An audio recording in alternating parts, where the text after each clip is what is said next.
So, hi guys, ayan, magbabalik tayo. Ayan nga pala, sobrang init. Ayan, init, tapos uulan, kaya ako nagkasakit. Ulan, init. Buti yung anak ko, hindi nagkakasakit. Ayan, kita nyo, umuulan. Oh, ganyang kakalat. Di pa ako makapaglaba, buti na lang may nalaban na akong kakaunti. Tapos ayan, sobrang karat ng lababo, mamajikin ko na lang yan. Tanan!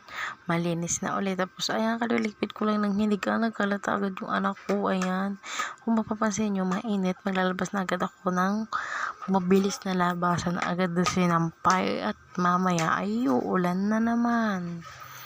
Ayan, naglabas na ako dyan. Sayang yung init. Okay lang na mapagod, basta matuyo. So, ayan, dali-dali ako tumakbo. Medyo mainit pa naman kasi umuulan. Ulan-init nga kasi. Kaya ako nagkakasakit. Kaya ilang araw akong walang upload sa Reels. Ayan, pinunpon ko na yung